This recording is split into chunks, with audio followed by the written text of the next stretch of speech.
Maðurinn spilar sko rotaður heil og hálfu leikina.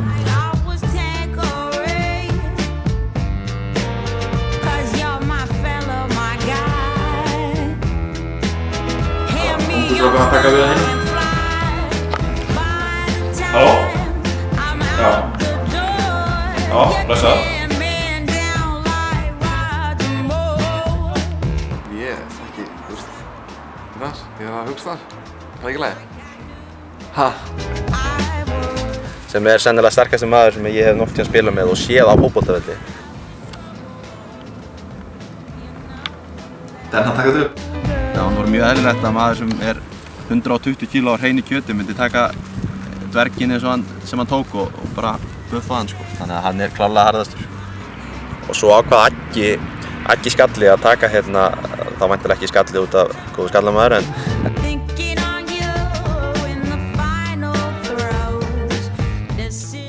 Nei, nú ég að skýta hans úr bak.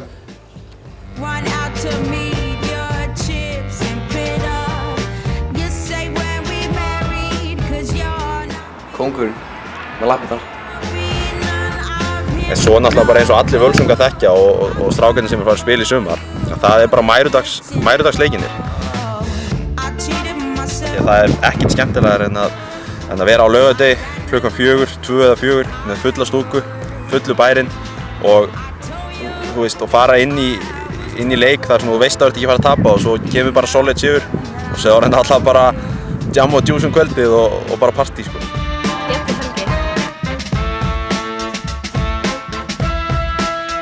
Og ég ætla að gefa sektasögu Völsungs svona penning og það er sko gott að láta á borga þetta.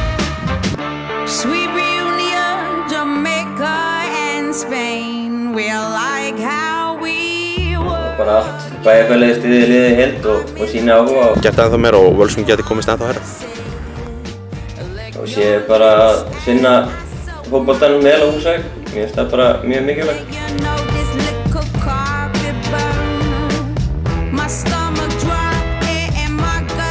Trukki fær mitt eitthvað, ja. Hans toppur held ég á Húsavík var bara þegar hann fekk launaseðilinn á GPG og Svo sem engin heimsendur eða það gerist ekki.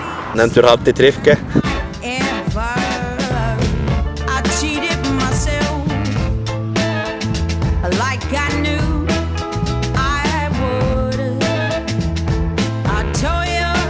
Það var svo sem aldrei hægt að nota þinn á fótboltavellinum, það bara að segja eins og það var því miður. Snýst þetta bara að vera með hugafæri og hafa trú á því, setja sér þessu markmið. Og kannski reyna að sýna að það getur. Og hefði örugglega getað orðið mjög góður í fótbolta ef hann hefði ekki verið fífl sem hann var. Sérstakur sko. Kannski ómikið að kanna fífl, þú veist, hann var samt